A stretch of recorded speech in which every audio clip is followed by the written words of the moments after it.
are learning quite a bit about powerful people in the United States of America thanks to Ehud Barak's emails getting hacked and leaked to the public. That's a former prime minister of Israel, of course.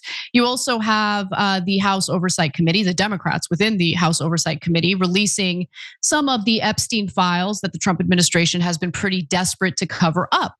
And unsurprisingly, the documents that we now have access to implicate all sorts of powerful people in this country, left and right. And Larry Summers happens to be one of them. Now, Larry Summers apparently, by the way, former Treasury Secretary and Harvard President Larry Summers, that's the guy I'm talking about. Back in 2017, he actually received an email from Epstein that said, quote, "I have met some very bad people, none as bad as Trump. Not one decent cell in his body, so yes, dangerous." Or as my dad likes to say, dangerous. So that's quite the accusation, especially coming from a literal pedophile and sex trafficker. In response to the emails, the White House claimed that they proved that Donald Trump did nothing wrong. The only thing that matters in this whole scenario for Donald Trump is Donald Trump. For me, there are other elements to this that are far more important than Donald Trump's feelings or whether or not Donald Trump himself knew about this. I think he did know about it. I don't think that there is substantive evidence indicating that he actually engaged in the rape of minors. It might exist, but so far what we've seen doesn't really suss that out. And by the way, Trump also, of course, blamed the Democrats of using the Jeffrey Epstein hoax to deflect from their massive failures, which I'll admit Democrats definitely have massive failures. There's no question about that. But the Jeffrey Epstein hoax, we're like literally reading his emails. How is that a hoax?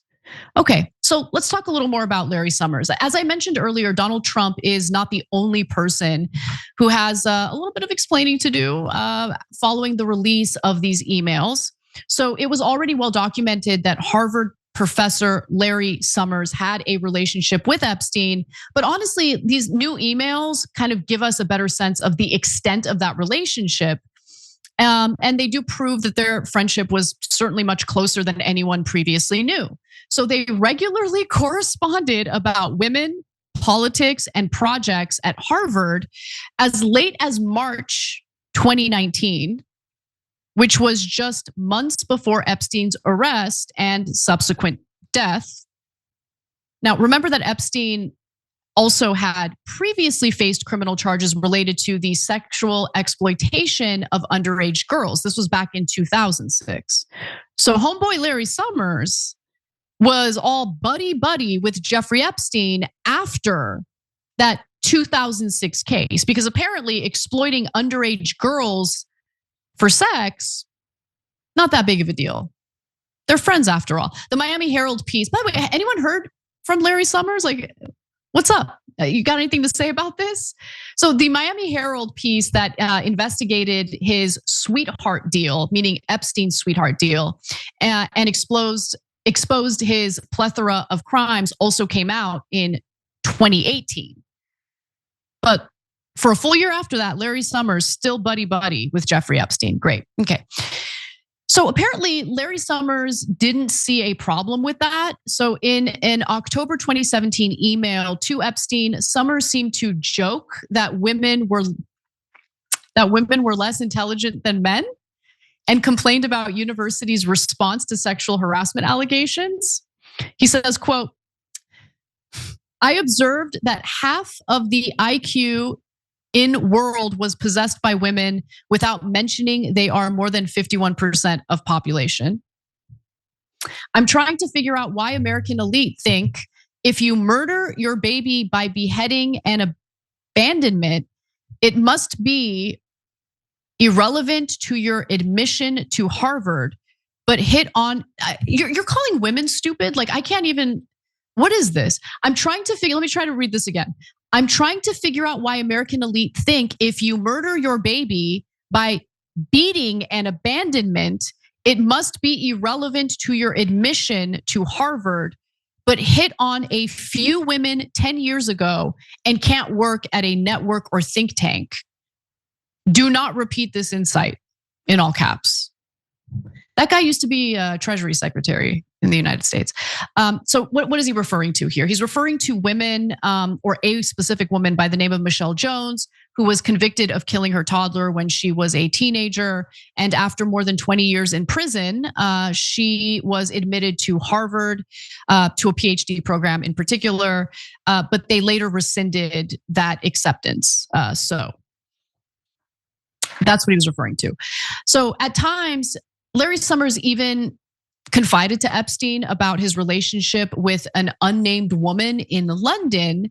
He referenced to his, or he referred to his request for advice as the Dear Abby issue, right? So once he recounted a tense conversation he had with this woman to Epstein, and this is what he wrote about it. At one point, he told Epstein the woman brushed him off with the phrase, "I'm busy." Summers told Epstein that he responded to the woman by telling her, "Awfully coy you are." Quote, "I don't want to be in a gift-giving competition while being the friend without benefits." I'm gonna throw up, Summers wrote. Summers recounted to Epstein, adding that she must be very confused or maybe wants to cut me off, but wants professional connection a lot and so holds to it. Yeah, Larry, you think anyone's actually interested in you? Like, have you looked in the mirror? Like, what are you talking about? I like the sense of entitlement. I think on some level, Larry Summers knows whoever this woman is, not interested in you because of your good looks or because you excite her or because of anything, really. You don't really have a great personality. You're not interesting. You're just a guy who has power and money. So if a young, attractive woman is showing interest in you, the likelihood is it has to do with the fact that you have power and money. So Epstein supported Summers's response to the woman, writing, "She's smart, making you pay for past errors. Ignore the daddy. I'm going to go out with the motorcycle guy." I mean, you reacted well. Annoyed shows carrying. No whining shows strength or showed strength. Okay. Gross, super gross. And by the way, any people watching right now who identify as Republicans, see, Larry Summers, not a Republican, Democrat. This is not a partisan issue. There are scumbags left and right when it comes to people in positions of power or people who formerly had positions of power within our government. And that's just the tip of the iceberg. Epstein also donated money to projects that were led by Summers's wife, Alyssa New, and in response to the newly exposed emails, he did provide a response. He told the Harvard Crimson, I have great regrets in my life. As I have said before, my association with Jeffrey Epstein was a major error of judgment." Was it? I mean, he was prosecuted in the early aughts and you were still buddy-buddy with him all the way up to 2019.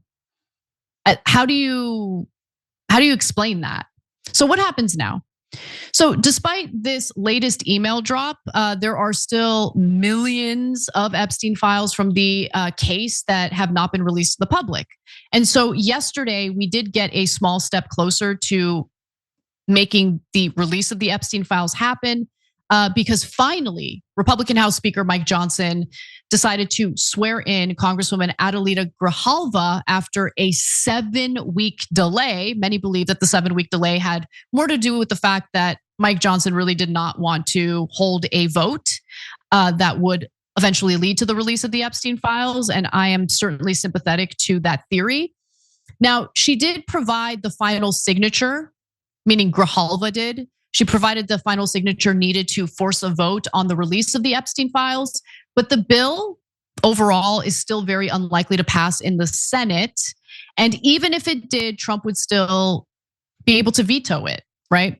Right now, his administration is carrying out a pressure campaign trying to get House Republicans to block the vote. So it seems like there's more to this that we just aren't privy to. And Trump knows what that something is, and he really doesn't want it to come out. So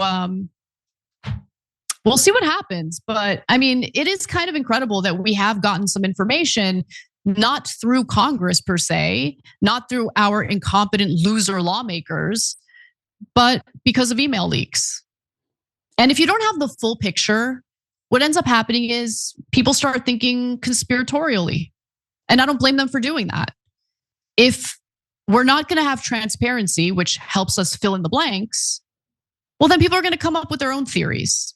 So if you don't want that, maybe release the Epstein files, be transparent. I doubt they're gonna do it, but I feel like some way, somehow, we're gonna figure out what's actually going on here. And I love the fact that there is a significant portion of Trump's base. I don't know if they still consider themselves a significant portion of Trump's base, but nonetheless, they weren't lying. They actually do care about the deep state. They actually do care about transparency in regard to the Epstein files. Those people are honest Americans, and I really respect that. Every time you ring the bell below, an angel gets his wings. Totally not true, but it does keep you updated on our live shows.